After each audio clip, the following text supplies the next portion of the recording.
Hi guys, இன்றைக்கி மேல் திருப்பதி தேரோட்டம். ஸோ அதை பார்க்க தான் வந்திருக்கோம். தௌஷித் இதை ஃபஸ்ட் டைம் பார்க்குறான். இந்த வருஷம் நிறைய கூட்டம். எப்போவுமே 12 o'clock தேரோலுக்கு ஸ்டார்ட் பண்ணிடுவாங்க. பட் இந்த இயர் கொஞ்சம் லேட் ஆயிடுச்சு. இந்த கோயில் எங்கள் ஊர்லேயே இருக்கிறதுனால எங்களுக்கு இன்னுமே கொஞ்சம் ஜாலியாக இருந்துச்சு. பொம்மை கடையில் இந்த வருஷம் நிறையவே வந்துருந்துச்சு. அப்படியே குட்டிக்கு ஒரு பொம்மையை வாங்கிட்டு நின்றுருந்தோம். ஃபைனலாக தேரோலுக்கு ஸ்டார்ட் பண்ணிட்டாங்க. டைம் ஆனதுனால சீக்கிரமாகவே தேரெழுத்து முடிச்சிட்டாங்க. அப்புறம் சாமி கும்பிட்டு முடிச்சதும் அன்னதானம் கொடுத்தாங்க. வாங்கி சாப்பிட்டுட்டு உட்காந்துருந்தோம். என் ஹஸ்பண்ட் சின்ன வயசில் படித்த ஸ்கூல் இந்த கோயிலுக்கு பின்னாடி தான் இருக்குதுன்னு சொன்னாங்க. நான் இது வரைக்கும் போனதே இல்லை.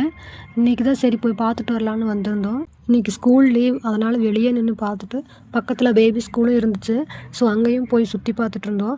குட்டி எலிஃபெண்ட் டிராயிங்கை தொட்டு பார்த்துட்டு விளையாடிட்டு இருந்தாங்க. அப்புறம் ஃபோட்டோஸ் எடுத்துகிட்டு கிளம்பிட்டோம். நம்ம மேரேஜுக்கு அப்புறம் நம்ம படித்த ஸ்கூலை பார்க்கும்போது நிறைய மெமரிஸ் ஞாபகம் வரும். ஸோ உங்களுக்கும் இந்த மாதிரி உங்கள் ஸ்கூலை பார்க்கும்போது என்ன மெமரிஸ் ஞாபகம் வந்துச்சுன்னு கமெண்ட்டில் சொல்லுங்கள். இந்த வீடியோ உங்களுக்கு பிடிச்சிருந்தா லைக் பண்ணுங்கள். மறக்காமல் நம்ம ஐடியை ஃபாலோ பண்ணிக்கோங்க. பாய்.